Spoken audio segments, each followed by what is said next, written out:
Mission चढ़ती कला। और मैं भारत के हर नागरिक को, उद्योगपति को, चैरिटेबल ट्रस्टों को, कलाकारों को, पूरी दुनिया में बसते पंजाबियों को, बहन भाइयों को दिल से अपील करता हूँ, आओ पंजाब को दोबारा अपने पाँव पे खड़े करने का टाइम आ गया है। पुनर्वास में और रिस्ट्रक्चर में पंजाब का साथ दीजिए। मैं वचन देता हूँ, जो भी आप मेहनत की कमाई से 1 रुपया भी अगर निकालोगे तो 1.25 रुपया बना के हम पारदर्शिता और ईमानदारी से इस्तेमाल करेंगे। और जानकारी चाहिए तो rangla.punjab.gov.in ये वेबसाइट पे जा सकते हैं, सब कुछ डिटेल मिल जाएगा। आओ मिलकर हाथ से हाथ जोड़ के एक ऐसा पुण्य उसमें योगदान डालें और बता दें दुनिया को कि पंजाब किसी भी संकट के सामने हारता नहीं है। क्या अरबों खरबों मुसलमानों की सबसे पाक पवित्र धार्मिक जगह पर खतरा मंडरा रहा है? क्या सऊदी अरब का मक्का शहर सुरक्षित नहीं है? दरअसल दोस्तों, कुछ ऐसी खबर, कुछ ऐसी रिपोर्ट निकलकर सामने आई है जहां पर कहा जा रहा है कि मक्का पर फिर से खतरा मंडराता हुआ नजर आ रहा है।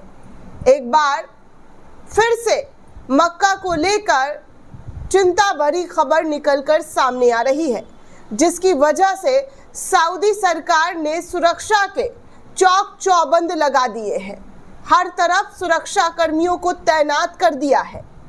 पुलिस कर्मी हर तरफ फैल चुके हैं।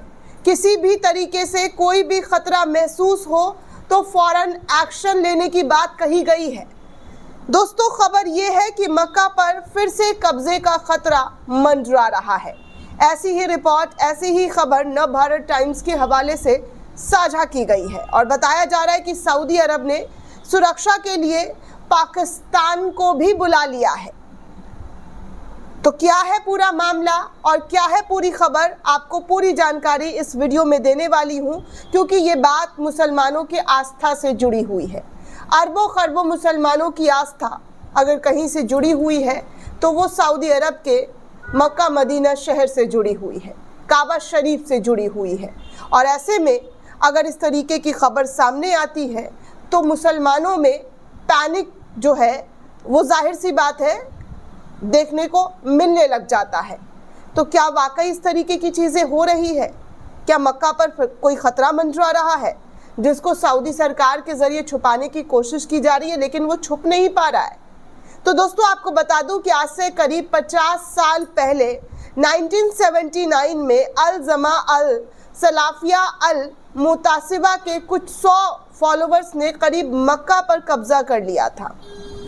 उन्होंने करीब करीब सऊदी अरब की राजशाही को ख़त्म कर दिया था और इसके साथ ही सऊदी अरब का पतन, जी हाँ, पतन भी हो जाता। यानी इस्लाम के केंद्र में ये विद्रोह किया गया था।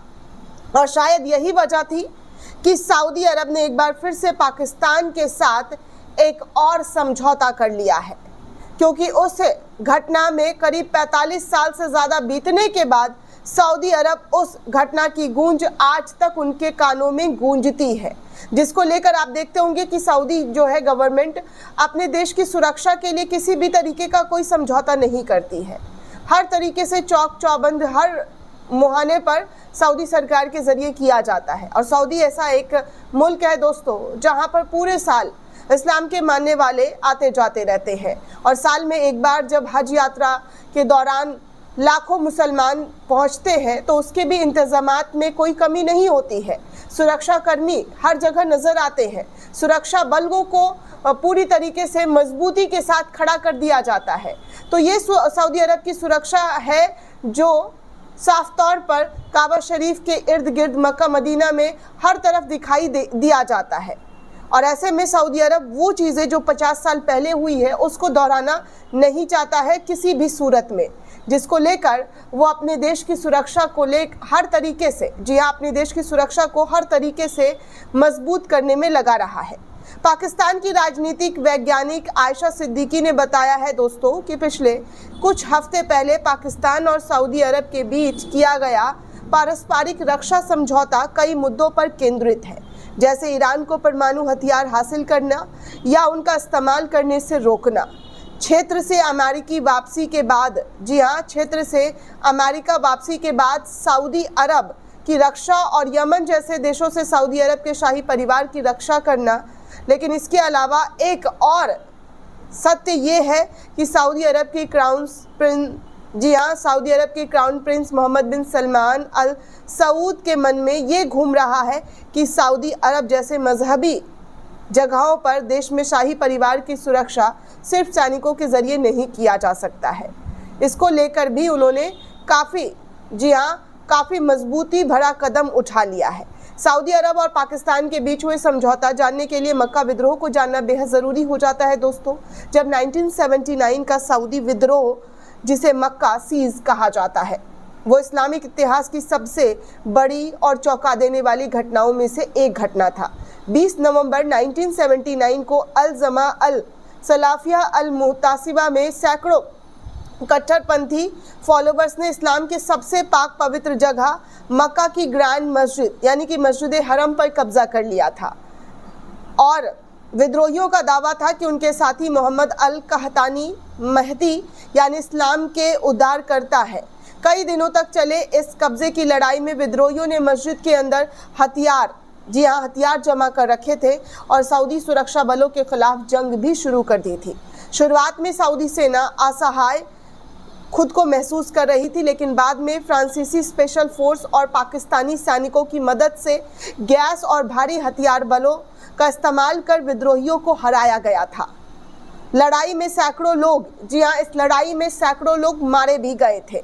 इस घटना ने सऊदी अरब की राजनीतिक, धर्म और सुरक्षा नीतियों पर गहरा असर डाल दिया था और धार्मिक पुलिस का प्रभाव और भी मजबूत कर दिया था।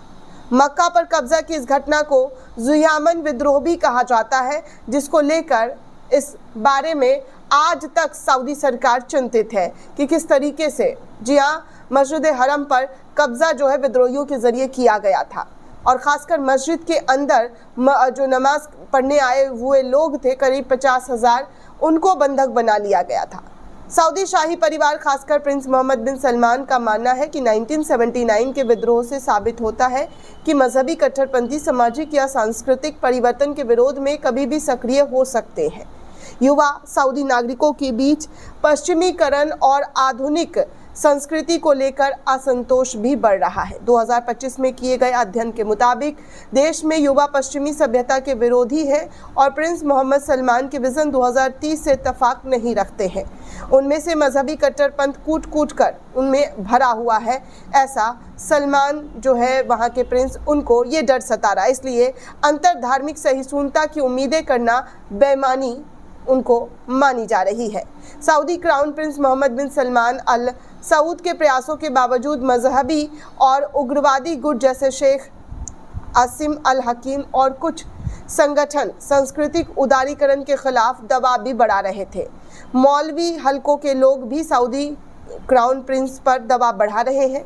सऊदी पर नज़र रखने वाले जियोपॉलिटिकल एक्सपर्ट जेम्स डोशी ने भी अपने एक आर्टिकल में लिखा है कि इंडोनेशियाई मूल के शेख आसिम अल हकीम, जिन्होंने अपने युवा फॉलोवर्स शेख औशम के नाम से जाने जाते हैं और जो ऐसे मौलवियों के समूह में से एक समूह माना जाता है जो प्रिंस सलमान की सांस्कृतिक नीतियों, खासकर लैंगिक भेदभाव के खिलाफ लिए गए फैसले को चुनौती देने का एक मुहिम चला रहे हैं।